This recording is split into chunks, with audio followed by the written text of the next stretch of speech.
아픈 곳이 많아서 손이 아픕니다. 등에 짊어진 삶의 무게가 온몸을 아프게 하고. 성부와 성자와 성령의 이름으로. 사랑의 주님, 오늘도 말씀잔치에 저희를 초대해 주시니 감사드립니다. 오늘은 여호수아기를 통해서 이스라엘 백성들이 40년의 가나안 복지를 찾아서 헤매던 광야 생활을 청산하고 이제 가나안 복지에 젖과 꿀이 흐르는 땅에 들어갔습니다. 들어가서 여호수아의 지도 아래 땅 분배를 12지파에게 하고 그 12지파가 이제 원주민과의 전투를 통해서 또 우리의 영신적으로 우리 안에 있는 악습의 7가지 죄성들을 물리치는 그런 영적 투쟁을 함께 묵상하고자 합니다.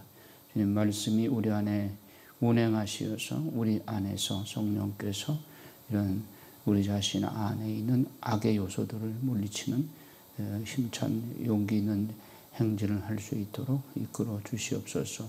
첫 시간입니다. 마치는 시간까지 주 성령께서 주관하여 주시옵시고 악의 어두운 그림자가 침투하지 못하도록 지켜주시옵소서. 모든 기도를 성모성심을 통해서 우리 주 예수 그리스도의 이름으로 비나이다. 성부와 성자와 성령의 이름으로 아멘. 예, 이제 여호수아가 이스라엘 백성들을 이끌고 진두지휘해서 이제 예리고 성을 무너뜨리는 그 과정까지 왔습니다. 예리고 성에 라합이라는 장녀가 정탐꾼들을 숨겨줌으로써 그 정탐꾼들이 무사히 정탐을 마치고 돌아가서 예리고 성을 무너뜨리기 위한 구체적인 계획을 세우고 또 그에게 정보를 제공해주고 또 그들을 숨겨주었던 라합이 하나님께 대한 신앙을 고백함으로써 그 라합의 가족을 또 구원해주는 역사에 대해서 우리가 성경을 통해서 묵상해 보았습니다. 오늘은 이제 바야흐로 요르단강을 건너는 이 이야기를 함께 살펴보도록 하겠습니다. 요르단강을 건너기 위해서 여호수아가 어떻게 그 준비를 하는가, 또 하나님께서 여호수아를 이렇게 준비시키는가 하는 것을 우리가 살펴보도록 하겠습니다.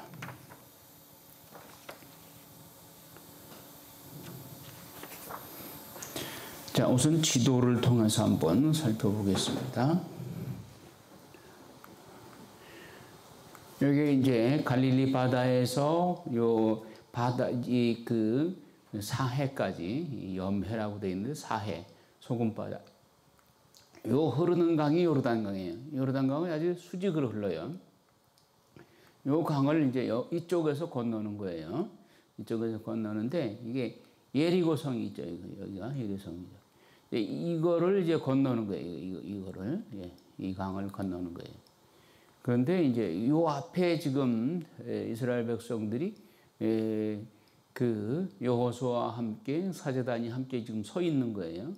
여기서 어떻게 해야 이 물을 건널 수 있는가? 물이 갈라지고 홍해바다가 갈라지는 것과 같은 현상이 또 이제 하나님에 의해서 이루어지게 되는 거예요. 이걸 건너가서 여기서 예리고 성을 무너뜨리고 그리고 이제 이쪽 가나안 복지 이거를 12지파에게 나눠주는 거예요. 아셀 지파, 납달리 지파, 스불룬 지파, 이사갈, 므낫세, 에브라임, 베냐민, 단 지파, 블레셋, 유다, 시므온 지파.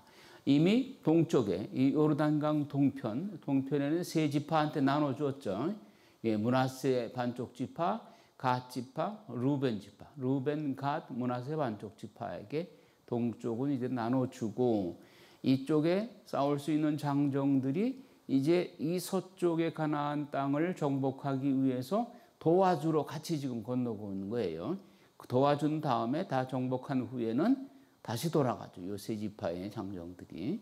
그리고 므낫세 반쪽 지파라는 얘기는 동쪽에 반쪽이 있고 여기도 반쪽이 또 있죠.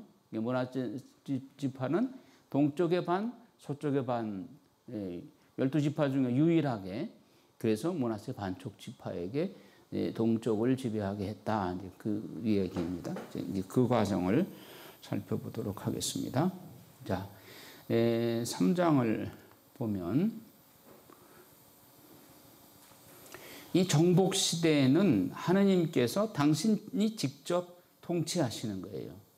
그래서 여호수아기에서 정복을 일단 하고 판관기에서는 판관을 임명해서 통치를 하는 거예요. 하느님께서. 그러니까 이때는 아직 왕정 정치가 되기 전이죠. 자, 여호수아는 모세의 후계자라서 하느님의 영을 지닌 지도자였다. 그런데 여호수아와 갈렙은 그 카데스 바르네아에서 정탐하러 갔던 12명 중에 2사람인데 2사람만이 우리가 올라갈 수 있습니다. 하나님께서 도와주시면 그렇게 하느님 편에서 올라가자고 긍정적인 보고를 드렸던 2사람이죠. 나머지 10사람들은 그거 못 올라갑니다. 거기는 아주 거인족이 살아서 우리는 그에 비하면 메뚜기 떼에 불과합니다. 우리는 못 올라갑니다. 했던데 이 여호수아 갈렙은 유일하게 2사람이 하느님 편에서 긍정적인 보고를 드렸던 분입니다. 근데 둘 간에는 상당히 그 우정이 깊어요. 여호수아는 모세의 후계자가 되었고 갈렙은 땅 분배할 때 제일 먼저 유다 지파의 그 분할분을 차지하는 사람이 돼요. 갈렙은. 그것은 여호수아를 통해서 모세를 통해서 하느님께서 약속하신 거예요. 네가 참 긍정적인 그런 믿음을 고백을 했으니 네가 밟은 땅은 네 상속분으로 주마. 그렇게 하나님께서 모세를 통해서 약속을 해주셨어요. 이제 모세는 죽고 여호수아가 바톤 터치했는데 그로부터 45년이 지난 후에 갈렙이 여호수아에게 그 이야기를 합니다. 당신의 선임자인 모세가 나에게 하나님께서 모세를 통해서 약속하신 땅이 있다. 그러니까 12지파인데 땅 분배하기 전에 먼저 내 몫을 다고 그렇게 해서 이제 갈렙이 먼저 그 모세를 통해서 약속하신 그 땅을 먼저 분배받고 나머지 땅을 가지고 다른 12지파에게 나누어 주게 됩니다. 갈렙의 이 땅의 상속분은 결국은 유다의 상속분이 돼요. 나중에. 자, 가나안 정탐 후 보고할 때 긍정적인 보고를 한 2인물이다. 모세의 후계자에 대한 경쟁심이나 라이벌 의식이 전혀 없었다. 또 생각하면 여호수아가 모세의 후계자가 됐다. 갈렙 나는 뭔가 그렇게 시기 질투심을 가질 수도 있는데 갈렙은 그러지 않았어요. 근데 하나님은 또 갈렙에게 그에 섭섭하지 않도록 상속분에 관한 약속을 미리 해 주셨어요. 자, 여호수아는 12지파에게 가나안 땅 분배를 합니다. 근데 이 땅은 빈 공토가 아니라 가서 이방 민족들과 싸워서 점령하고 그들의 고유 우상을 타파하고 하나님 유일의 신앙을 심는 개척의 길인 것이죠. 자, 그러면 12지파에게 땅 분배한 이야기는 이제 요르단강을 건넌 다음에 이루어지는 것이니까 3장을 성경을 중심으로 한번 보겠습니다. 3장에 보면 여호수아는 아침 일찍 일어나서 이스라엘의 모든 자손과 함께 시딤을 떠나 요르단까지 갔다. 여러분 그 지도자가 되기 위해서는 아침에 일찍 일어나야지 늦게 일어나면 안 되죠. 그러니까 여호수아는 벌써 계획을 딱 세우고 하느님과 지금 직통선화선이 있는 거예요. 하나님께서 지시하는 대로 따르겠다고 하는 마음으로 아침에 일찍 일어났습니다. 요르단까지 갔습니다. 자, 그들은 강을 건너기 전에 그곳에서 묵었다. 사흘이 지날 무렵에 관리들이 진영 가운데를 지나가며 백성에게 명령하였다. 주 여러분의 하느님의 계약궤와 그 궤를 맨 레위인 사제들을 보거든 여러분이 있던 곳을 떠나 그 뒤를 따라가시오. 여러분이 전에 이 길을 가본 적이 없으니 그렇게 해야 갈 길을 알 수 있을 것이요. 다만 여러분과 그 궤 사이에 2,000암마가량 거리를 띄우고 그 궤에 더 이상 가까이 가지 마시오. 자, 계약궤를 맬 때 계약궤는 반드시 사제가 매는 거죠. 레위인 사제들이 매는 것이죠. 나중에 우리가 보겠습니다. 다윗이 계약궤를 옮겨올 때 마차에다가 싣고 가다가 덜커덩거리다가 이 계약궤가 떨어질 것 같으니까 우짜라는 사람이 그걸 만졌어요. 떨어질까 봐. 그 좋은 뜻으로 만졌죠. 그러나 우짜는 그 자리에서 계약궤를 만졌다가 즉사해요. 그러니까 다윗이 겁을 먹어요. 아니 이렇게 사람이 그 떨어질까 봐 걱정이 돼서 만졌는데 그냥 그 자리에서 즉사하다니, 이렇게 무서운 것이라면 계약궤를 우리가 함부로 이렇게 옮기서 그 다윗 궁으로 가져가기가 겁이 나는 거예요. 그래서 오베데돔의 집에다가 오랫동안 이게 보관하게 했죠. 근데 오베데돔 집에 하나님께서 축복을 주시니까 그러면 다윗 궁으로 옮겨 가야 되겠다. 그래서 이제 그때 옮겨가다가 막 기분이 좋아가지고 막 춤을 추고 그랬죠. 그 미카가 그걸 보고 웃다가 결국은 이제 그것을 비웃고 그럴 때 다윗이 미카에게 나는 어떤 일이 있더라도 하나님 앞에서 그보다 더한 춤도 추겠다고 그렇게 얘기를 했죠. 그런데 그때 왜 그런 일이 우짜가 그걸 계약궤를 만졌다가 즉사했느냐? 계약궤는 하나님의 현존이잖아요. 하나님의 현존을 아무나 만질 수 없고 또 술의 마차에다가 옮길 수 있는 게 아니에요. 그건 반드시 사제가 어깨에 매야 되는 것이죠. 그래서 여호수아서에서 이미 여호수아는 이게 규칙대로 했어요. 원칙대로. 그래서 하느님의 계약궤와 그 궤를 맨 레위인 사제들을 보거든 군중들은 어떻게 감히 가까이 갈 수도 없는 거예요. 2,000암마, 1,000m, 1km 뒤에 따라가라는 얘기예요. 그런데 그냥 바짝 붙어가지고 수레에다가 계약궤를 메고 따라가다가 또 계약궤를 만지기까지 하니까 그냥 그 자리에서 즉사한 거예요. 이래서 전례가 중요한 거죠. 하느님 앞에서 우리가 행하는 전례가 중요한 것이다. 여호수아가 백성에게 말하였다. 너희는 자신을 거룩하게 하여라. 주님께서 내일 너희 가운데서 놀라운 일을 하실 것이다. 여호수아는 또 사제들에게 말하였다. 계약궤를 메고 백성 앞에 서서 나아가라. 자, 이제 사제들의 역할이 중요합니다. 7절에 보면 주님께서 여호수아에게 말씀하시다. 오늘 내가 온 이스라엘이 보는 앞에서 너를 높여주기 시작하겠다. 그러면 내가 모세와 함께 있어준 것처럼 너와도 함께 있어준다는 것을 그들이 알게 될 것이다. 너는 계약궤를 맨 사제들에게 요르단강 물가에 다다르거든 그 요르단강에 들어가 서 있어라 하고 명령하여라.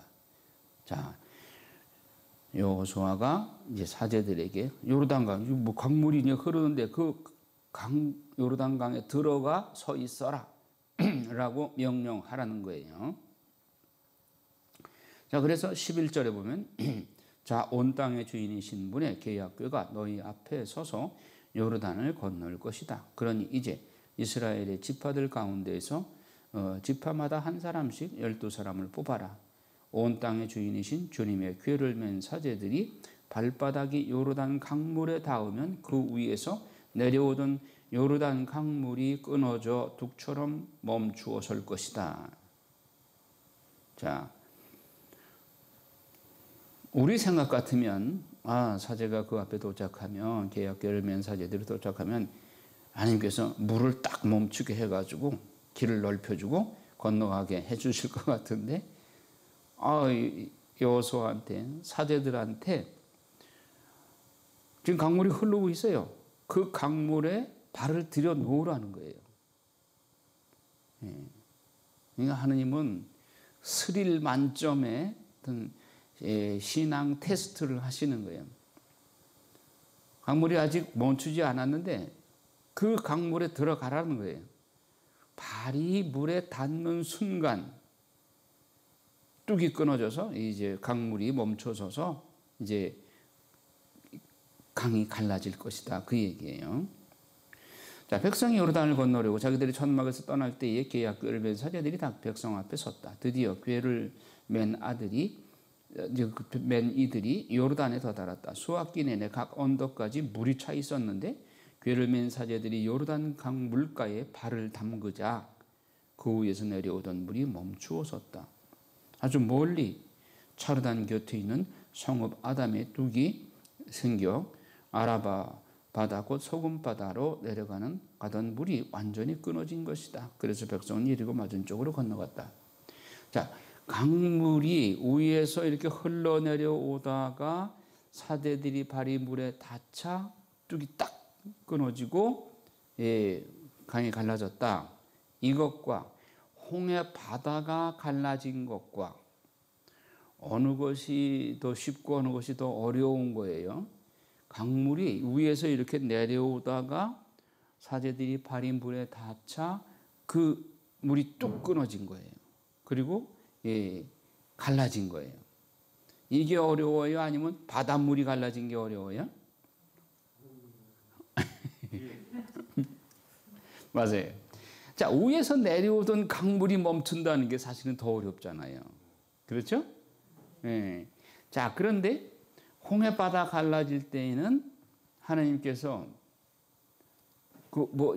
모세나 또 혹은 레위인 사제들 혹은 이스라엘 백성들의 대표 이런 사람들이 먼저 바다에 발을 디디라고 그랬어요? 아니면 너희들은 지금 오합지졸이니까 구경만 하고 있어. 하나님께서 어떻게 하시는가만 봐. 모세, 너는 바다를 향해서 손만 뻗어. 손만 뻗었더니 백성들은 이제 구경하고 있는 거예요. 그러니까 바다가 갈라졌어. 지금은 사제들한테 시퍼런 강물에 발을 내디디라고 그러죠. 어느 게 더 믿음이 더 필요해요? 지금 강물에 시퍼런 강물에 발을 디디라고 하는 거 이거 신덕이 있어야 하는 거죠. 그러니까 이만큼 40년을 지금 광야 생활을 통해서 하느님 공경의 워십 훈련을 했죠. 그러니까 그만큼 지금 여호수아가 이끄는 이스라엘 백성들 특히 사제단은 그만큼 신앙적으로 훈련이 된 거예요. 위에서 흘러내려오는 물이 멈춘다. 이거 참 하느님도 홍해바다 갈라지는 것보다 더 큰 기적을 행하셨고 시퍼런 강물에 발을 내딛는 사제들도 못한다 그러지 않고 말도 안 된다. 저 시퍼런 강물에 어떻게 우리 보고 들어가라느냐. 그렇게 한마디도 하지 않고 하고 바로 강물에 발을 디디니까 발이 물에 닿자마자 위에서 흘러내려오던 물이 딱 멈춘 거예요. 그만큼 하나님은 이스라엘 백성들을 단계적으로 신앙 훈련을 하는 거죠. 자, 그래서 백성들이 지금 맞은 쪽으로 이제 건너가고 250만 명이 건너가는데 시간이 많이 걸렸겠죠. 그러면 사제들은 지금 어디 있는 거예요? 요르단강 한가운데 서 있는 거예요. 지금 저쪽에서 흘러내리던 물이 멈춰 서 있는데 그걸 바라보면서 사제들은 강물 속에 지금 있는 거예요. 그 신덕이 필요하죠. 이제 갑자기 들이닥쳐가지고 우리 물에 수장되면 어떡하나. 사제들이 그렇게 겁을 먹었다면 안 되는 거죠. 사제들은 하나님께서 지켜주실 것이라는 믿음을 가지고 지금 강에 서 있는 거예요. 백성들이 다 건너갈 때까지. 주님의 계약궤를 맨 사제들이 요르단강 한복판 마른 땅에 움직이지 않고 서 있는 동안 온 이스라엘이 마른 땅을 밟고 건너서 마침내 온 교회가 다 건너간 것이다. 한두 사람 건너가는 게 끝난 것이 아니라 250만 명이 건너가려면 시간이 얼마나 걸렸겠어요. 아무리 요르단강을 넓게 그 뚝을 만들었다 하더라도. 그러니까 이게 요르단강 건넌 것이 이게 단순한 사건이 아니라 여기에 많은 사제들에게 믿음이 필요했고 이스라엘 백성들이 이 기적을 보면서 또 한 번 하느님 체험을 홍해바다를 가르신 하느님을 또 한 번 체험하는 거죠. 자, 그리고는 12지파의 그 기념비를 세웁니다. 4장에 보면 온 교회가 요르단을 다 건너가서 주님께서 여호수아에게 말씀하셨다. 백성 가운데서 지파마다 한 사람씩 12사람을 뽑아라. 그래서 그들에게 저기 요르단강 한복판 사제들이 발을 움직이지 않고 서 있는 곳에서 돌 12개를 메고 건너와 너희가 오늘 밤 묵을 곳에 놓아라. 이 기념 기둥을 세우는 거예요. 그래서 이제 주 너희 하나님의 교회 앞을 지나 요르단강 한복판으로 들어가서 이스라엘 자손들의 지파 수대로 저마다 돌을 한 개씩 어깨에 메고 오너라. 그래야 그것들이 너희 가운데서 표징이 되게 하리라. 뒷날 자손들이 너희에게 이 돌들이 무엇을 뜻하느냐고 물으면 너희는 그들에게 이렇게 대답하여라. 요르단강 물이 주님의 계약궤 앞에서 끊어졌다. 궤가 요르단을 건널 때에 요르단 강물이 끊어진 것이다. 그래서 이 돌들은 이스라엘 자손들에게 영원한 기념비가 되었다. 하나님께서는 당신의 기적의 현상을 그냥 듣고 잊어버리게 내버려 두는 것이 아니라 기념 기둥을 세워서 영원히 이것을 후손 자자손손에게 기념되게 하는 것이죠. 자, 9절에 보면 여호수아는 요르단강 한복판 계약궤를 맨 사제들의 발이 서 있던 곳에 돌 12개를 세워 놓았다. 그래서 이제 18절에 보면 주님의 계약궤를 맨 사제들이 요르단강 한복판에서 올라올 때 그 사제들의 발바닥이 마른 땅에 닿자마자 요르단 강물이 제자리에 돌아가서 전처럼 강 언덕에 넘쳤다. 그러니까 사제들이 이제 딱 백성들을 다 보내고 나서 마지막으로 사제들이 요르단강에서 나오니까 요르단강 물이 다시 합쳐진 거예요. 첫째 달 초열흘날 백성은 요르단에서 올라와 여리고 동쪽 변두리에 있는 길갈에 진을 쳤다. 길갈 우리가 기억해야 되는 것입니다. 이것이 여호수아기 몇 장에 나왔나요? 진행 경로. 그게 진행 경로에서 42번째 진을 친 데가 요 길갈이에요. 그런데 예수님이 아브라함부터 42번째 족보상으로 42번째 후손이죠. 이것과 또 일치합니다. 자, 여호수아는 사람들이 요르단에서 가져온 돌 12개를 길갈에 세우고 이스라엘 자손들에게 말하였다. 뒷날 너희 자손들이 아버지에게 이 돌들은 무엇을 뜻합니까? 하고 물으면 너희는 자손들에게 이렇게 일러주어라. 이스라엘이 이 요르단을 마른 땅으로 건넜다.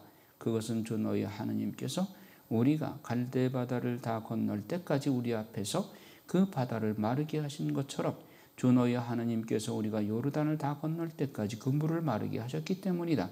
그리하여 온 땅의 백성에게 주님의 손이 얼마나 강한지 알게 하시고 또 너희가 주 너희 하느님을 늘 경외하게 하시려는 것이었다. 5장에 보면 이스라엘 자손들이 요르단을 다 건널 때까지 주님께서 그들 앞에서 그 물을 마르게 하셨다는 소식을 듣고 요르단 건너편 서쪽에 있는 아모리족의 모든 임금과 바닷가에 있는 가나안족의 모든 임금의 마음에 녹아내렸다. 이 겁이 난 거죠. 아유, 이스라엘 자손들. 자, 그 홍해바다를 갈랐던 그 하느님이 또 요르단을 저렇게 갈라서 이동하게 해주셨네. 자, 우리는 큰일 났네. 저 아모리족이, 가나안족이 이스라엘 백성들한테 먹힐 판인 거예요. 그러니까 이제 겁이 덜컥 난 거죠.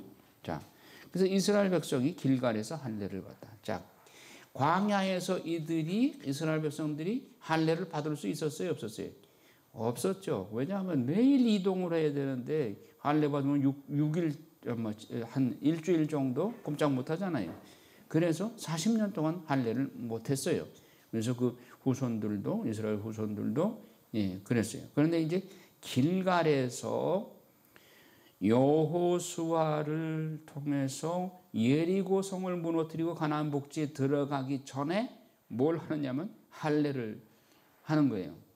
아니, 지금 전쟁이 곧 일어날 판인데 할례를 베푸는 거예요.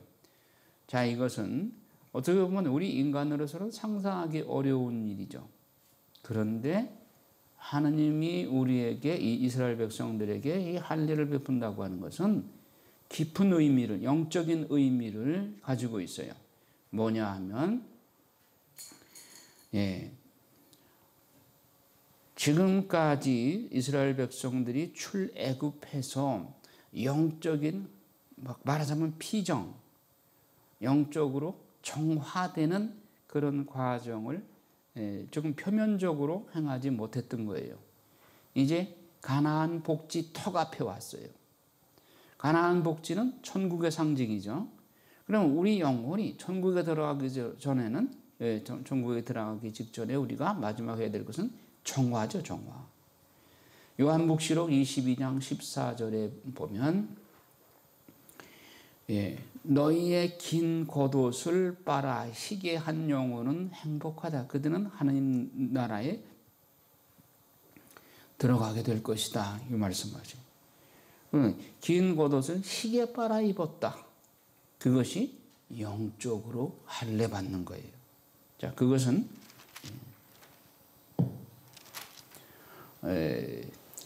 그 5장 8절에 나와요. 할례의 의미가. 8절에 보면 할례를 다 받고 나서 아물 때까지 온 교회가 진영한 자기 자리에 머물렀다. 주님께서 여호수아에게 말씀하셨다. 내가 오늘 너희에게서 이집트의 수치를 치워버렸다. 이집트는 죄악의 도성이죠.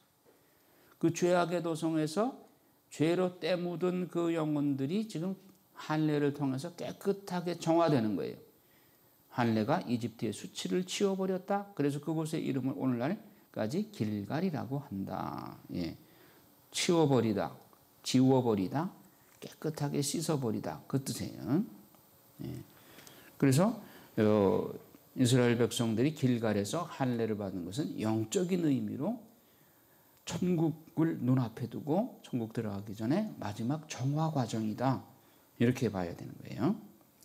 자, 5장 10절에 보면 가나안에서 첫 파스카 축제를 지내다. 자, 이스라엘 자손들이 길갈에 진을 치고 그달 열나흔날, 첫째 달 열나흔날 하면 파스카 기억하시죠? 저녁에 그 여리고 벌판에서 파스카 축제를 지냈다. 파스카 축제 다음 날 그들은 그 땅의 소출을 먹었다. 바로 그날에 그들은 누룩 없는 빵과 볶음밀을 먹은 것이다.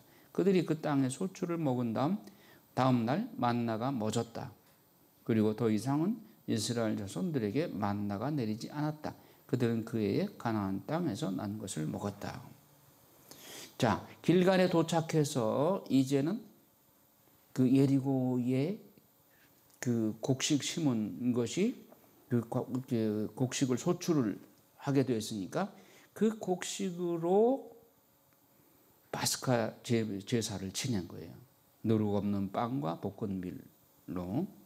그렇게 되니까 하늘에서 내려오던 만나가 멈춘 거예요.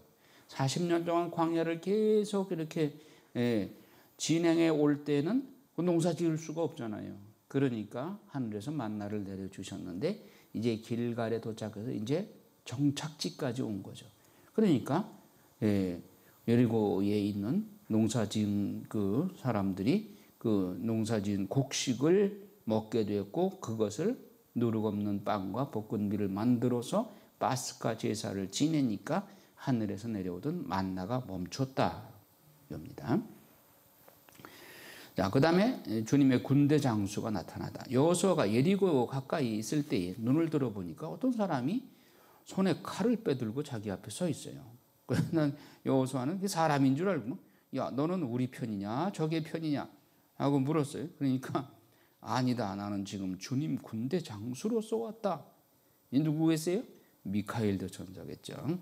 그러자 여호수아가 얼굴을 땅에 두고 엎드려 절하면서 그에게 물어보다. 날이 이 종에게 무슨 분부를 내시리옵니까? 주님 군대의 장수가 여호수아에게 말하였다. 내가 서 있는 자리는 거룩한 곳이니 네 발에서 신을 벗어라. 여러분 내가 서 있는 곳은 거룩한 곳이니 네 발에서 신을 벗어라. 이 얘기 비슷한 얘기 모세에게도 했죠. 어디에서요? 시나이산에서. 시나이산에서 하나님께서 사명을 주실 때, 성소를 주실 때 하신 말씀이죠. 이제 여호수아에게 지금 성소를 주실 때 이 말씀 똑같이 하신 거예요. 그러니까 거룩한 곳이니 네 발에서 신을 벗어라. 신을 벗는다는 무슨 말일까요? 내 생각을 내려놔라. 이제는 하느님의 말씀에 순명해라. 인간적인 생각 내려놓고 하느님 뜻에만 따라서 그리고 리더로서 역할을 수행해라. 그 이야기입니다. 자, 왜 그러냐면 이 앞으로 지금 일어날 일이 굉장한 황당한 일인 거예요. 그 황당한 일을 인간적으로 생각하면 도저히 따라갈 수가 없어. 왜? 예리고 성이라고 하는 아주 견고한 성을 도끼나 망치 가지고 부수라는 게 아니라 거기를 13바퀴 돌고 와 함성 지르면 그게 무너진다는 거예요.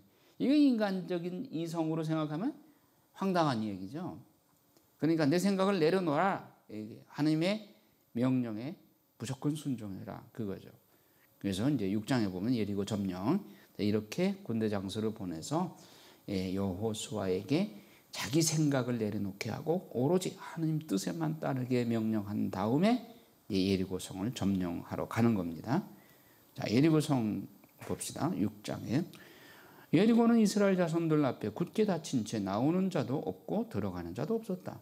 주님께서 여호수아에게 말씀하셨다. 보아라, 내가 예리고와 그 임금과 힘센 용사들을 네 손에 넘겨주었다. 너희 군사들은 모두 저 성읍 둘레를 하루에 한 번 돌아라. 그렇게 엿새 동안 하는데 사제 7명이 저마다 순양 뿔나팔을 하나씩 들고 궤 앞에 서라. 이랬날에는 사제들이 뿔나팔을 부는 가운데 저 성읍을 7번 돌아라.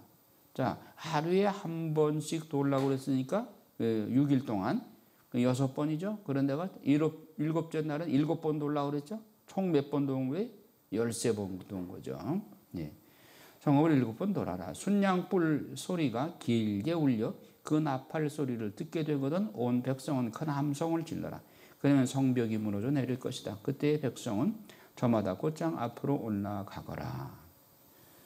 자, 이 명을 받은 여호수아가 이스라엘 백성들에게 이 얘기를 하면 이스라엘 백성들이 이거 고지 듣겠나. 여호수아가 지금 걱정이 태산인 거예요. 그러니까 여호수아가 어떻게 리더십을 발휘하는가 보세요.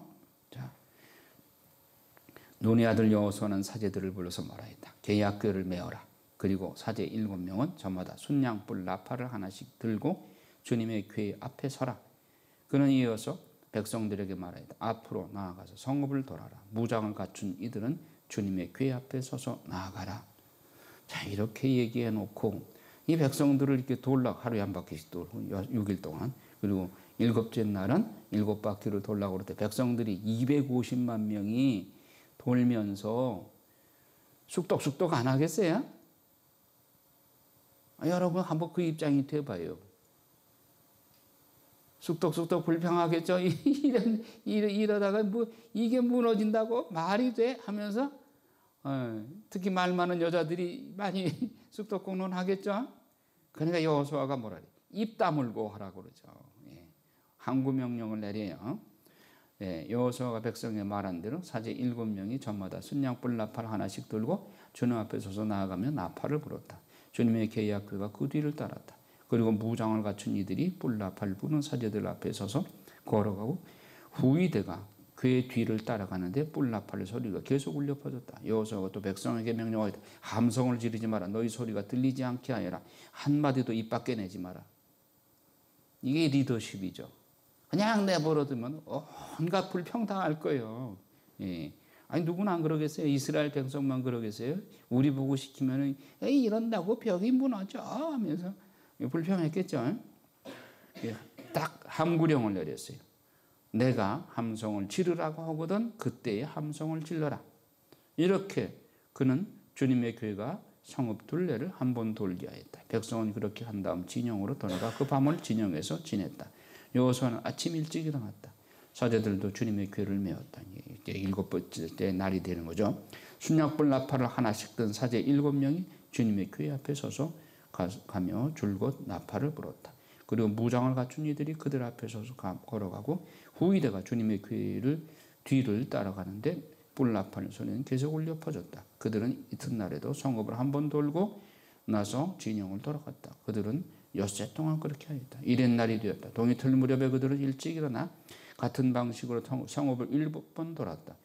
이날만 성읍을 7번 돈 것이다. 7번째가 되어 사제들이 뿔나팔을 불자 여호수아가 백성에게 말하였다. 함성을 질러라. 주님께서 저 성읍을 너희에게 넘겨주셨다. 성읍과 그 안에 있는 모든 것은 주님을 위한 완전 봉헌물이다. 다만 창녀 라합과 그 여자와 함께 집에 있는 사람은 모두 살려주어라. 그 여자는 우리가 보낸 심부름꾼을 숨겨주었다. 너희는 완전 봉헌물에 손을 대지 않도록 단단히 조심하여라. 완전 봉헌물이라고 하는 것은 그 중에 전리품을 하나도 갖지 말라는 거예요. 다 태워버리라는 거예요. 탐을 내어 완전 봉헌물을 차지해서 이스라엘 진영까지 완전 봉헌물을 만들어 불행에 빠뜨린 일이 없게 하여라. 완전 봉헌물로 다 태워버리라고 그러는데 그거 거기서 요건 아까워하고 감춰놓으면 벌 받는다는 거예요. 은과 금, 청동 기물과 철 기물은 모두 주님께 성별된 것이므로 주님의 창고로 들어가야 한다. 이런 귀금속만 챙겨라 그거죠. 사제들이 뿔나팔을 부니 백성이 함성을 질렀다. 백성은 뿔나팔 소리를 듣자마자 큰 함성을 질렀다. 그때 성벽이 무너져 내렸다. 백성은 저마다 성읍을 향하여 곧장 앞으로 올라가서 그 성읍을 함락하였다. 그리고 남자와 여자의 어른과 아이, 소와 양과 나귀 할 것 없이 성읍 안에 있는 모든 것을 칼로 쳐서 완전 봉헌물로 바쳤다. 이렇게 예리고 성이 정말 인간으로 생각해서는 도저히 상상할 수 없는 좀 황당하게 무너져 내린 거죠. 자, 여호수아가 그 땅을 정탐하러 갔던 두 사람에게 말하였다. 그 창녀의 집 라합의 집으로 가서 너희가 맹세한 대로 그 여자와 그의 딸린 모든 일을 그곳에서 이끌어 나오너라. 그래서 정탐하러 갔던 젊은이들이 들어가서 라합과 그의 아버지와 어머니와 형제 그리고 그에게 딸린 모든 일을 데리고 나왔다. 라합의 온 씨족을 이끌고 나와 이스라엘 진영 밖으로 데려다 놓았다. 그런 다음에 백성은 성읍과 그 안에 있는 것을 모조리 불에 태웠다. 그러나 은과 금, 청동 기물과 철 기물은 주님의 집 창고에 들여놓았다. 여호수아는 창녀 라합과 그의 아버지 집안과 그 여자에게 딸린 모든 일을 살려주었다. 그래서 그 여자는 오늘날까지 이스라엘 백성 가운데서 살고 있다. 자, 이 라합이라는 창녀가 나중에 어떻게 되느냐? 자, 룻기를 한번 가봅시다. 룻기, 판광기 바로 뒤에 있어요. 룻기 4장을 봐요.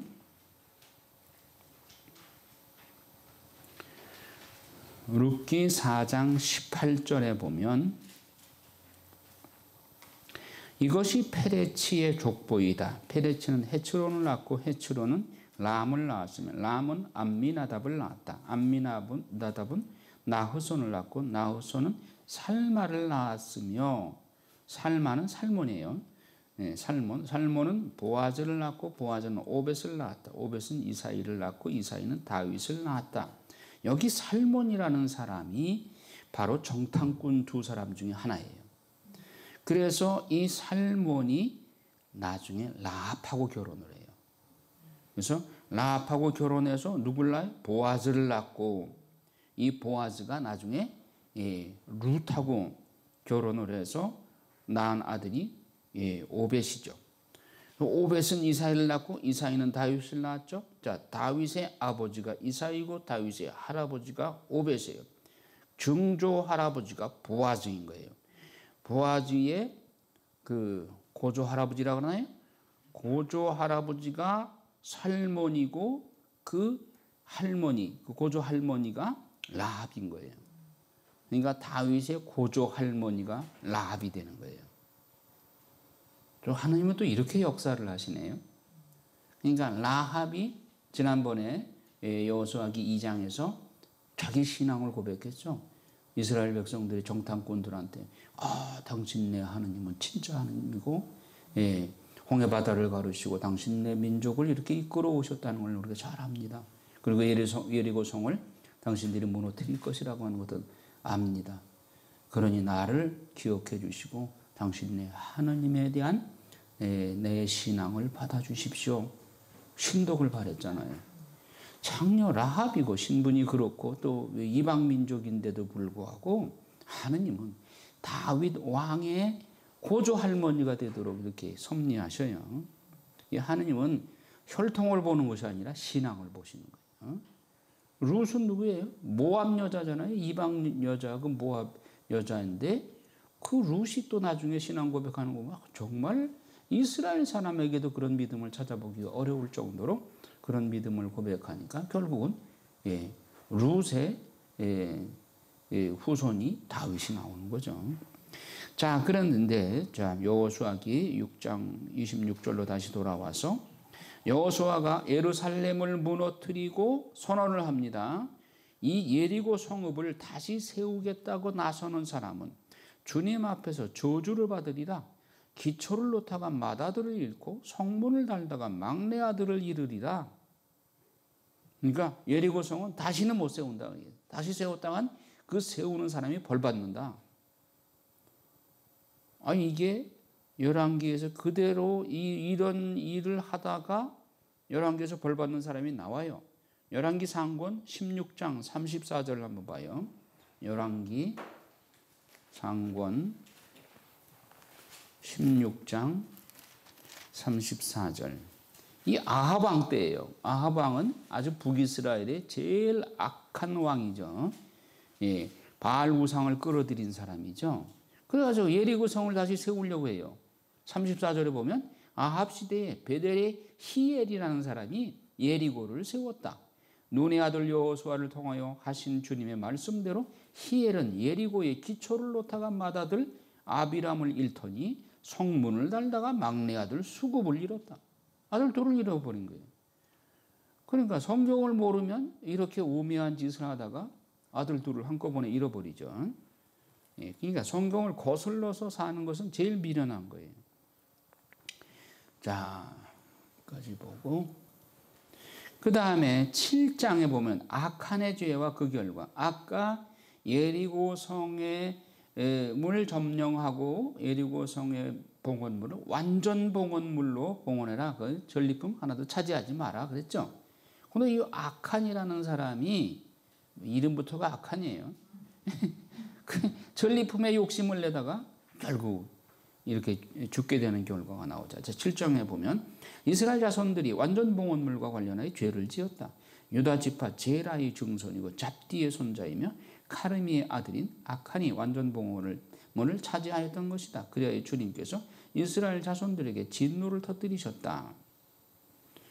자, 예리고에서 여호수아가 베델 동쪽 벳아웬 부근에 있는 아이로 사람들을 보내면서 올라가 그 땅을 정탐하여라 하고 말하였다.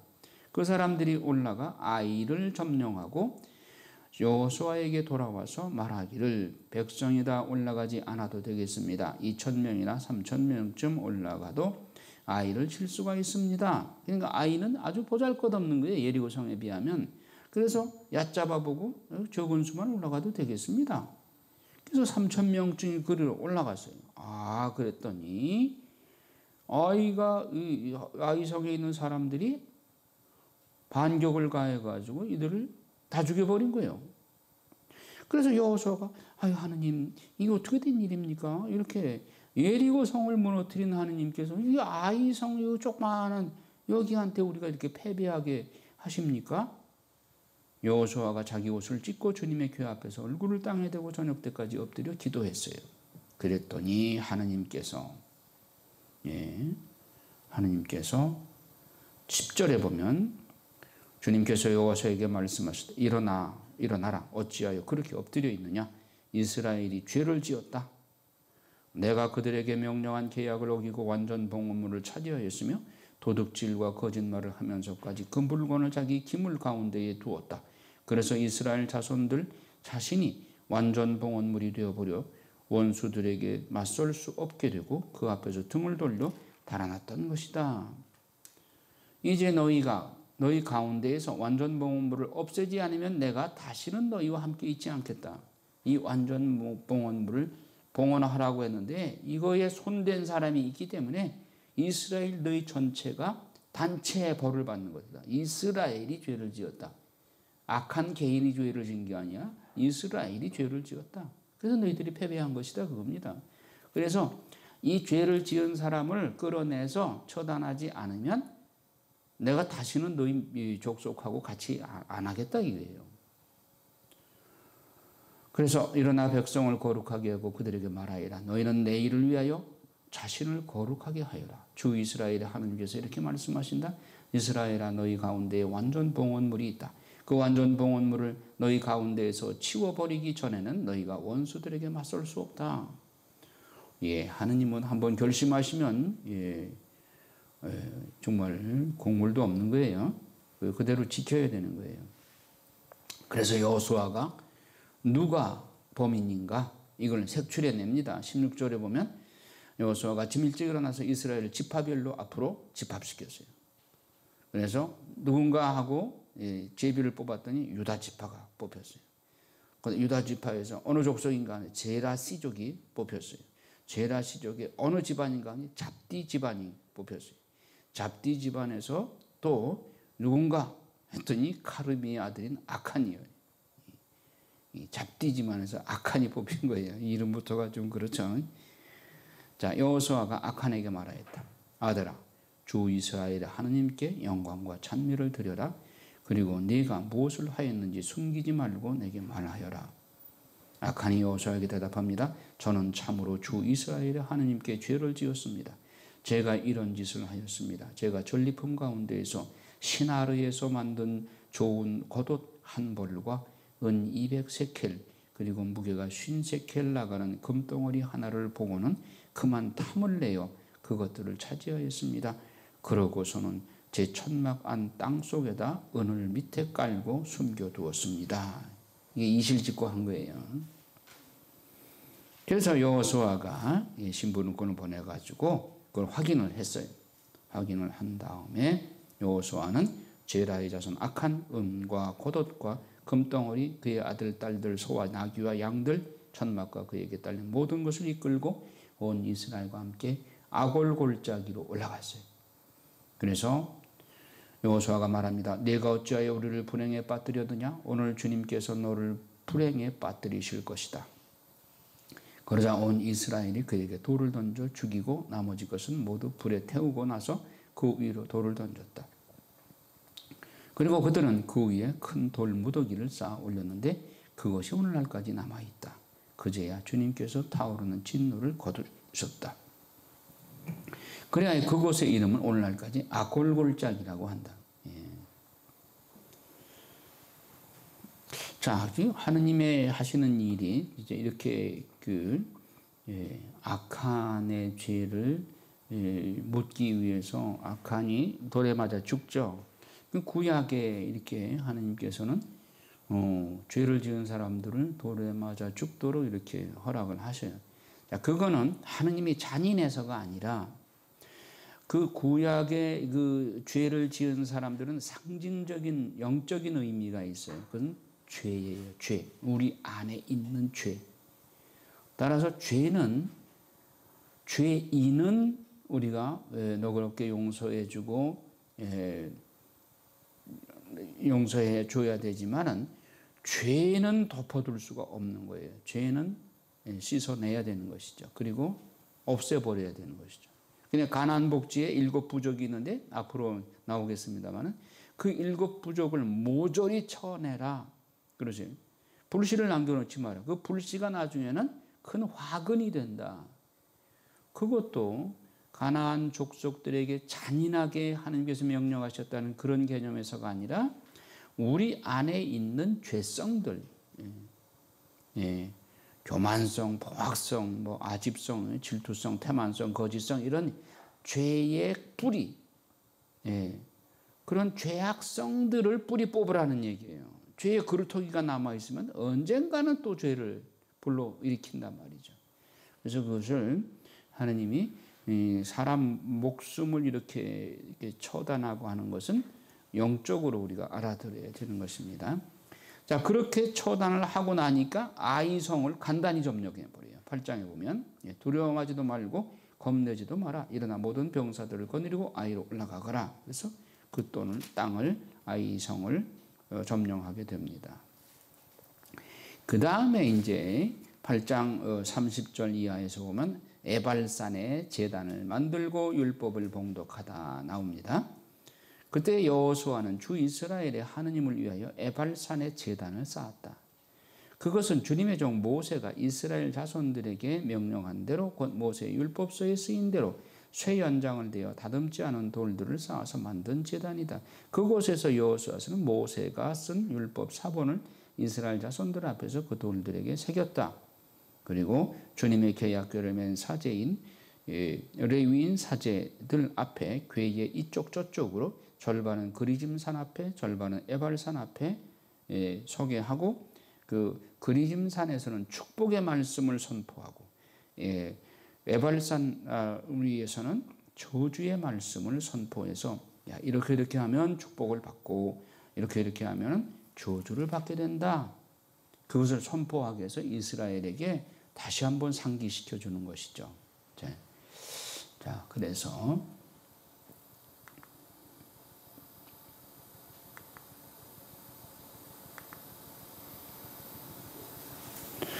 자, 9장에 보면 이제 기브온 사람들과 계약을 맺다 이 말씀이 나옵니다. 자, 기브온 사람들이 즉 이방 민족들이 이스라엘 백성들이 이렇게 여호수아를 필두로 해서 예리고 성을 무너뜨리고 우리한테 왔으니 이제 바짝 긴장한 거예요. 자기들 쳐들어올까 봐. 그래서 히타이트족, 아모리족, 가나안족, 브리스족, 히위족, 여부수족 이 임금들이 이제 그 이스라엘과 맞서 싸우기로 동맹을 맺은 거예요. 자, 그런데 그 중에 기브온족이 있었어요. 이 기브온족이 이게 추세를 보니까 이스라엘에 대항해서 싸우다가는 승산이 없어. 그러니까 기브온족이 먼저 선수를 칩니다. 이스라엘에게 가서 타협을 합니다. 자기들은 저 먼 데서 온 족속이고 이스라엘에게 기꺼이 순종할 테니까 제발 우리를 받아달라고 합니다. 그들이 어떻게 위장을 하는가 하면 아주 멀리서 온 족속이라는 것을 표현하기 위해서 11절에 보면 저희 원로들과 저희 고장 주민들이 모두 저희에게 말하였습니다. 여행 양식을 손에 들고 그들을 만나러 가서 저희는 여러분의 종입니다. 그러니 이제 저희와 계약을 맺어 주십시오 하고 말하여라 라고 말씀했다는 거예요.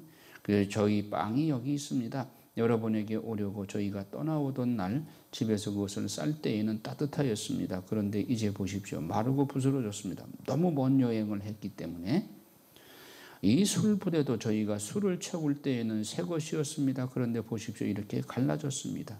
또 저희의 옷과 신도 아주 먼 길을 오다 보니 이렇게 낡아져 버렸습니다. 이렇게 깜짝까지 속인 거예요. 아주 가까운 데서 왔으면서도. 여호수아가 여기에 속았어요. 14절에 보면 이스라엘 사람들은 주님의 뜻을 여쭈어보지도 않고 그들에게서 양식을 받았다. 이게 실수죠. 항상 하나님께 여쭈어야 되는 거죠. 이러이러한 기브온족이 와서 이러는데 하나님 어떻게 할까요? 물었어야 되죠. 특히 여호수아가 여호수아의 실수예요. 여쭤보지도 않고 그들에게 가엾다 싶어가지고 받아들인 거예요. 여호수아는 그들과 평화롭게 지내기로 하고 그들을 살려준다는 계약을 맺었다. 이 하나님 앞에서 맺은 계약은 취소가 안 돼요. 공동체의 수장들도 그들에게 맹세해 주었다. 그런데 그들과 계약을 맺은 지 사흘 만에 이스라엘 사람들이 그들이 가까이 살 뿐만 아니라 바로 자기들 가운데 산다는 말을 듣게 되었다. 속은 거죠. 하지만 이미 하나님 앞에 약속한 것이기 때문에 취소를 못해요. 그래서 그들은 의논한 결과 18절에 공동체의 수장들이 주 이스라엘이 하나님을 두고 그들에게 맹세해 주었기 때문에 그걸 취소 못하고 그들을 보호해 줄 수밖에 없게 되었습니다. 19절에 우리가 주 이스라엘의 하나님을 두고 그들에게 맹세해 주었으니 이제는 그들에게 손을 댈 수 없어. 그리고 그들 수장에게 말합니다. 자, 너희들을 우리가 약속했으니 살려는 준다. 그런데 너희들은 우리의 종이 되어야 된다. 너희들은 우리들의 이스라엘 백성들을 섬기기 위해서 나무를 패는 그러니까 나무꾼 그리고 물을 깃는 역할을 하고 그렇게 우리를 위해서 종살이해야 된다. 그렇게 해서 이제 기브온족을 이스라엘이 살려주죠. 자, 근데 10장에 보니까 가나안 족속들이 보니까 이 기브온이 자기들 그 의리를 배반하고 이스라엘한테 딱 이렇게 빌붙어 버리니까 그 가나안 족속들이 단결을 해가지고 기브온족을 치려고 공격을 하려고 그래요. 10장에 보면 예루살렘 임금 아도니 체덱은 여호수아가 아이를 점령하여 그곳을 완전 봉헌을 바쳤다는 소식을 들었다. 여호수아가 여리고와 그 임금에게 한 것처럼 아이와 그 임금에게도 그렇게 하였고 또 기브온 주민들이 이스라엘과 평화를 이루어 그들 가운데 살고 있다는 소식을 들은 것이다. 아도니 체덱은 몹시 두려워하였다. 기브온이 왕도만큼이나 큰 성읍으로 아이보다 크고 그곳의 남자들은 모두 용사였기 때문이다. 그래서 예루살렘 임금 아도니 체덱은 헤브론 임금 호합, 야르뭇 임금 피르암, 라케스 임금 야피아, 에글론 임금 드비르에게 전가를 보내서 자 올라가서 기브온을 칩시다. 그래서 이제 공격을 하려고 그러는 거예요. 그러니까 그 기브온족이 아유 큰일 났습니다. 우리를 도와주십시오. 여호수아에게 사정을 하는 거죠. 그래서 여호수아가 기브온을 보호해 주죠. 그래서 이 아모리족들이 공격해 오는 것을 이제 여호수아가 딱 치게 되는데 주님께서 12절에 보면 주님께서 아모리족을 이스라엘 자손들 앞에서 넘겨주시던 날 여호수아가 주님께 아뢰었다. 그는 이스라엘이 보는 앞에서 외쳤다. 해야 기브온 위에 달아 야얄론 골짜기 위에 그대로 서 있어라. 그러자 백성이 원수들에게 복수할 때까지 해가 그대로 서 있고 달이 멈추어 있었다. 기적이 일어난 거죠. 이렇게 해서 그들을 기브온족을 보호해주고 적군을 아모리족을 이겼어요. 그래서 아모리족 5 임금을 붙잡아서 이제 처형하는 이야기가 뒤에 나옵니다. 그리고 이스라엘이 가나안 남부 성읍들을 점령하다 이제 점령해 나가는 역사가 지금 나오는 거예요. 남부 성읍을 점령하고 11장에서는 북부를 점령하고 그래서 11장 16절에 보면 여호수아가 가나안 점령을 끝내다 이렇게 나오죠. 이스라엘이 요르단 동쪽에서 정복한 임금들 쭉 나옵니다. 이 명단들. 여러분 아무리 지루하다 하더라도 이거 다 그래도 읽고 넘어가야지 하나도 그냥 건너뛰지 마셔요. 13장에 보면 점령하지 못한 지역이 나옵니다. 그리고 요르단 동쪽의 이스라엘 영토 아까 말씀드렸죠. 므낫세 반쪽 지파와 루벤 가드 지파에게 나눠줬다는 거. 동쪽 지방 루벤 지파의 영토가 이러이러하다. 가드 지파의 영토 요르단 동쪽 므낫세 반쪽 지파의 영토 쭉 나옵니다. 자 요쯤 이제 성경을 놔두고 이제 봅시다. 여호수아기의 본문 구조를 보면 자 가나안 땅의 정복하고 일단 그 다음에 땅 분배를 하죠. 그리고 요르단 동쪽 지파들을 돌려보내죠. 가나안 서쪽 요르단 서쪽 지방 가나안의 정복을 다 끝낸 다음에는 그 동쪽에 있던 세 지파들은 다시 돌려보내죠. 자, 가나안 정착 생활, 약속에 충실하신 하느님은 창세기 12장 7절과 15장 7절에서 성도들에게 하신 약속, 곧 젖과 꿀이 흐르는 땅을 주시겠다는 약속을 여호수아를 통해서 완성하시고 12지파의 땅을 분배하고 판관에 의해서 새로운 신전 정치를 준비하신다. 이랬습니다. 자, 모세의 후계자 임명 1장 1절에서 9절에 이미 본 내용들입니다. 여호수아에게 하느님이 모세에게 내가 모세와 함께 있었듯이 앞으로 너와 함께 있겠다. 그러니 용기를 내어라 하는 말씀을 하시죠. 소명을 받은 시기 모세가 죽자마자 여호수아는 그 통치권을 한 몸에 또 맡게 되는데 죽은 모세를 위하여 애곡하는 날 30일이 차기 전까지는 하느님께서 그에게 가나안으로 그의 진군 명령을 내리지 않으셨다. 그것은 백성에게 지도자를 잃은 이유를 슬퍼할 시간을 줄 뿐만 아니라 그들로 하여금 모세에 대한 자기들의 잘못을 회개할 수 있는 시간을 주기 위해서였다. 자, 여호수아가 취임 전 여호수아의 지위는 어땠냐? 그는 모세의 시종 곧 업무 보좌관으로서 70인역에서는 휘프르고스라고 번역을 하는데 그의 지시를 따르는 일꾼, 즉 모세에게 지시를 따르는 일꾼, 헬퍼라는 뜻이죠. 첫째, 그는 오랫동안 업무 경력을 쌓아왔다. 둘째, 그는 모세의 명령에 따라 순종하는 가운데 훈련을 받았다. 복종을 배운 사람은 통치자로서 가장 적합하다. 셋째로 여호수아는 모세의 선교자로서 모세를 가까이 알았다. 따라서 그는 같은 조처를 취할 수 있고 같은 정신으로 행하며 같은 일을 수행하기에 넉넉했다. 넷째로 여기서 그는 그리스도의 예표, 그는 율법 아래에서 자라서 율법의 모든 의를 완성한 분. 그래서 예수님은 나는 율법을 폐지하라는 것이 아니라 율법을 완성하라 왔다고 말씀하셨죠. 자, 소명의 내용이 1장 2절에서 9절에 여호수아의 소명의 내용. 하나님이 여호수아에게 이제 너는 일어나라. 그리고 모세는 죽었지만 일은 계속해야 된다. 그러므로 일어나 일에 착수하여라 하고 말씀하시죠. 하나님께서는 하실 일이 있을 경우 그 일을 수행하기에 적합한 방편을 찾거나 조성하실 것이다. 종 모세는 죽었지만 주제자이신 하나님은 그렇지 않으시다. 하나님은 영원불변하시죠. 그는 영원히 살아계시다. 모세가 죽었으므로 따라서 그 일을 그 후계자인 여호수아 내게 맡긴다. 여호수아는 일어나서 모세가 시작한 일을 마쳐야 한다. 이와 같이 후 세대는 전 세대의 수고에 참여하게 된다. 이와 마찬가지로 우리의 여호수아가 되시는 그리스도께서는 모세의 율법이 결코 할 수 없었던 일을 우리를 위해서 하신다. 그것은 곧 의롭게 하시고 거룩하게 하시는 일이다. 모세의 생애는 여호수아를 위해 길을 내주었고 여호수아가 해야 할 일들을 위해 백성을 준비시켰다. 이와 같이 율법은 우리를 그리스도께로 이끌어주는 몽학 선생이다. 지도 선생이란 말이에요. 자, 특별 임무, 일어나 요르단 강을 건너가라. 내 눈에 보이는 이 강을 건너라. 이것은 여호수아의 믿음에 대한 시험이었다. 그에게는 백성을 수송할 만한 거룩배나 배다리가 없었다. 배를 준비하라는 말도 안 했어요. 그럼에도 불구하고 그는 그 명령을 내리신 하느님께서 백성을 위해 길을 열어주실 것이라고 믿어야 했다. 그러니까 요르단강을 건너라 했을 때 배는 어디 있어요? 그렇게 대답 물으면 안 되는 거죠. 하느님 앞에 하나님이 무조건 하나님이 명령하신 대로 예 하고 따르기만 하면 되는 거예요. 나머지는 다 책임져 주셔요.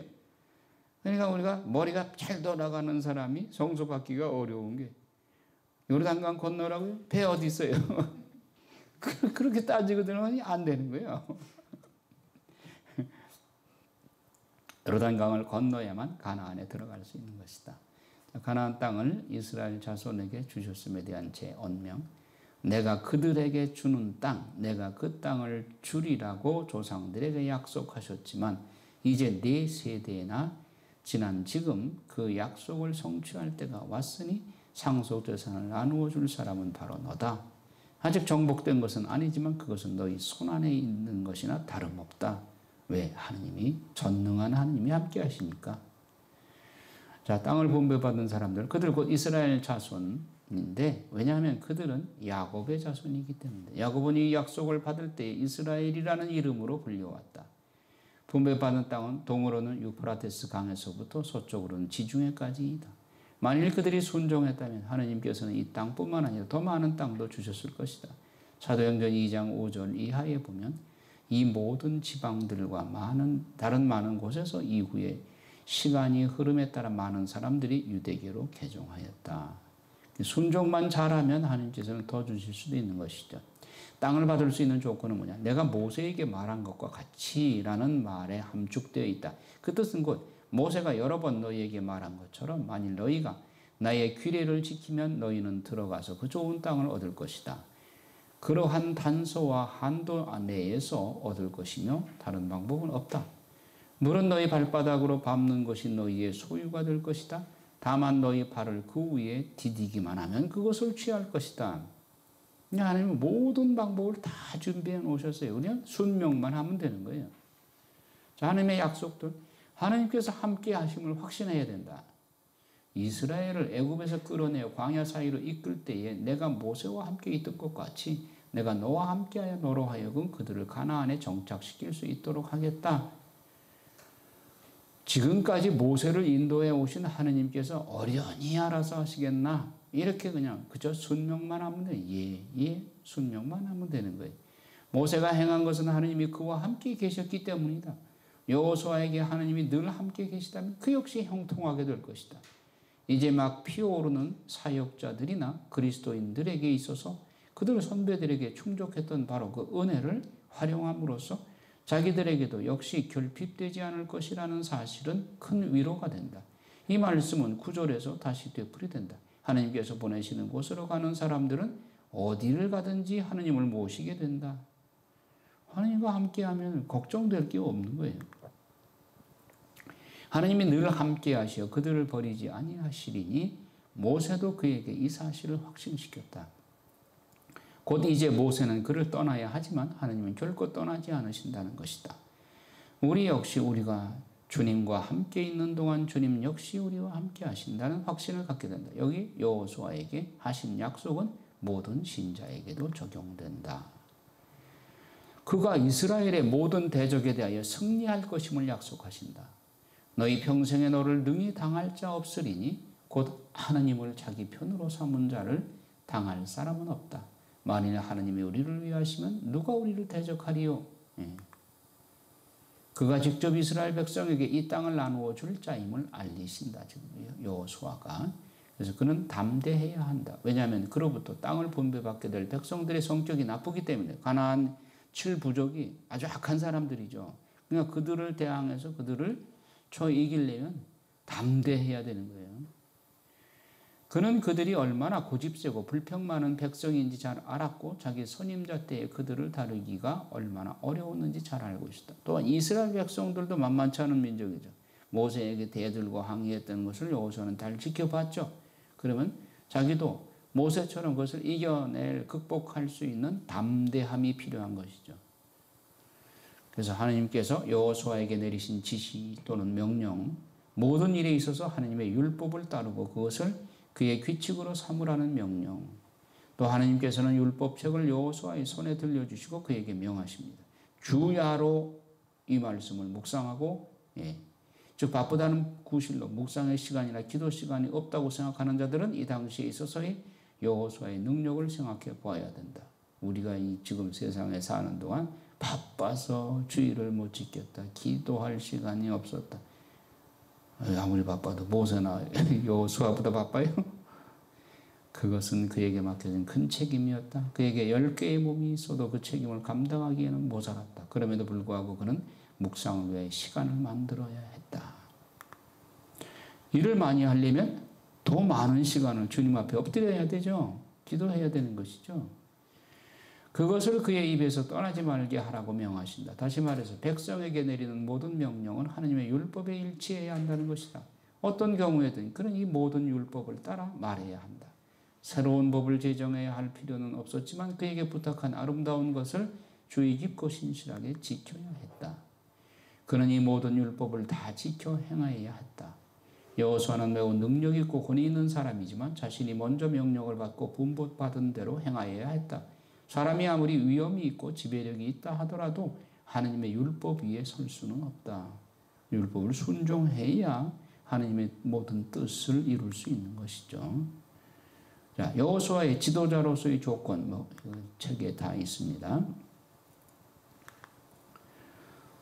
여리고 정탐에 관한 이야기. 가나안 원주민 7부족인데 이 7부족은 7가지 죄성들, 죄의 종류입니다. 그러니까 아모리족, 브리스족, 가나안족, 히타이족, 기르가스족, 히위족, 여부스족. 아프가히 기히역 이렇게 외우세요. 아프가히 기히역. 아모리족, 브리스족, 가나안족, 히타이족, 기르가스족, 히위족, 여부스족. 이 7가지 죄성들인 거예요. 우리에게 있어서. 그럼 7가지 죄성들은 어느 하나 살려놔도 돼요? 아니면 다 모조리 다 쳐내야 돼요? 모조리 다 쳐내야 되는 거예요. 자, 그 여호수아기의 구조를 다시 한번 정리하면 1장은 주님께서 여호수아에게 통수권을 맡기는 이야기, 2장은 예리고성에 정탐꾼을 보낸 이야기, 3장은 이스라엘이 요르단강을 건너는 내용, 4장은 돌 12개 기념비 세운 이야기. 자, 여기서 예리고성은 세상, 죄악 세상을 말합니다. 예루살렘은 천국을 상징합니다. 보면 그 신약에도 복음서에 예리고의 장림 이야기 나오죠. 예루살렘에서 예리고로 내려가다가 또 그런 얘기 나오죠.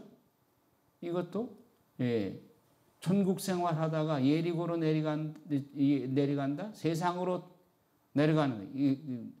우리식으로 말한다면 냉담해 버린 거예요. 하느님으로부터 멀어지는 거예요. 그러니까 강도를 만나죠. 강도는 이게 사탄이죠. 그다음에 사제의 나팔 신호, 아까 에리고서 무너질 때 이건 복음 선포입니다. 라합은 세상에 속해 살던 내가 나의 과거의 모습이 창녀 라합과 같은 사람이었다. 왜? 집에서 뭐 무당 들여다가 굿하고 뭐 보러 가고 그런 생활이 라합의 생활 아니겠어요? 자, 그런데 신앙으로 거듭났어요. 여호수아의 정탐꾼들을 통해서 하나님을 진정으로 알게 됐어요. 신앙으로 새로 태어난 겁니다. 순결한 처녀로 거듭난 겁니다. 그러니까 창녀의 생활, 즉 세상적 죄악 세상에서 살다가 예수 그리스도를 만나서 우리가 정화되어서 순결한 처녀로 거듭나게 됐다. 진홍색 실을 매달아 놓으라고 그랬죠. 징표로 그건 그리스도의 피입니다. 왜 붉은색 실을 걸어 놓으라고 그랬어요? 그리스도의 피요. 그래서 그 피를 보는 순간 구원받게 된다. 5장에 이스라엘 백성들이 길가에서 할례를 받았죠. 이집트의 수치를 벗었다. 가나안에서 첫 파스카를 지내고 군대 장수를 만났죠. 신을 벗으라는 얘기는 자기를 버리고 하느님만 의지하라 하는 말씀입니다. 자, 6장에 예리고성을 점령합니다. 3장은 요르단강을 건넜고 이제 하나님 앞에서 하나님이 앞에서 진두지휘하고 선언하시죠. 다 돌아봤던 내용들입니다. 자, 하나님은 가운데서 행하신다. 이제 예리고 요르단강을 건널 때 아마도 계약교가 요르단강을 먼저 건넜다면 이스라엘 백성들은 물이 다시 합쳐질까 봐 불안해했을 거예요. 사제들이 요르단강 가운데 서 있으면서 건너가라 그러니까 안심하고 건넌 거예요. 아, 사제들이 저기 서 있으니까 이게 틀림없다. 사제들이 먼저 건너가서 건너와 그러면 백성들은 신덕이 약하니까 벌벌벌 떨면서 못 건너갈 수도 있죠. 자, 계약궤가 한가운데서 버텨주니 안심하고 건널 수 있었다. 자, 여기서 우리가 묵상할 수 있는 것은 사제는 신자들이 앞장서서 최전방에서 진두지휘해야지 백성들 위험한 지역에 먼저 내보내놓고 사제는 저 맨 뒤에 있으면 안 되죠. 그러니까 소대장이 항상 전쟁에 있어서 전투에 있어서 총알바지죠. 맨 앞장서죠. 제일 위험한데 소대장이 서죠. 그래서 소대장이 많이 희생을 당하죠. 그 소대장이 앞장서야 소대원들이 따라가지. 소대장은 저 뒤에 서 있으면서 쫄병들 보고 먼저 가라고 그러면 가겠어요? 자, 하나님의 현존을 체험하기 위한 조건을 여호수아기는 교훈을 주고 있다. 첫째, 부지런히 하나님을 섬기는 자라 했다. 아침 일찍 일어났다 그랬죠, 여호수아가. 아이성을 점령할 때도 아침 일찍 일어났다고 했어요. 아침은 그 입안에 황금을 가지고 있다. 이런 격언이 있어요. 아침은 그 입안에 황금을 가지고 있다. 여러분, 위대한 인물치고 아침에 늦게 일어나는 사람 봤어요? 아침에 다 일찍 일어나는 아침형 인간들입니다. 다윗도 새벽 기도로 아침을 시작한 인물이에요. 아침에 일찍 일어난 사람은 이틀을 산 것과 같다라는 말이 있어요. 아침나절이 굉장히 우리에게는 중요하죠. 경외하며 하나님을 섬기는 자라야 한다. 계약궤로부터 2,000안마, 1,000m, 1km 떨어져서 하나님을 두려운 마음으로 경외해야 된다. 경외하고 따라야 된다는 거죠. 성결하게 하나님을 섬기는 자라야 한다. 여호수아는 이스라엘 백성들에게 너희는 스스로 성결하게 하여라. 야훼 하나님께서 내일 너희 가운데 기적을 일으키실 것이다 라고 했죠. 믿음으로 하나님을 섬기는 자라야 한다. 여호수아는 믿음으로 기도하였고 사제들도 믿음으로 계약궤를 메고 요르단강에 들어갔고 백성들도 믿음으로 뒤를 따랐다. 5장에서 이제 이스라엘 백성들이 길갈에서 할례를 받았고요. 예리고성을 점령했고 또 아칸의 죄, 공동체의 죄, 그래서 아이성을 점령하고 안전보호물을 차지한 죄에 대해서 대가를 치렀죠. 그래서 아이성을 정벌을 했고 기브온 사람들에게서 와서 계약 체결했고 여호수아가 실수로 하나님께 묻지 않은 계약을 맺었으므로 그 뒷감당을 했죠. 그래서 이제 10장에 여호수아가 기브온을 구했고 아모리 족의 5 임금을 처형했죠. 그다음에 이제 가나안 남부 지역을 점령했고, 자 이제 14장에서 드디어 요르단 서쪽 지역 땅 분배한 얘기가 나옵니다. 이게 중요한 내용입니다. 이건 다음 시간 10분 후에 하기로 하겠습니다. 영광이 성부와 성자와 성령께 아멘. 성부와 성자와 성령의 이름으로 아멘.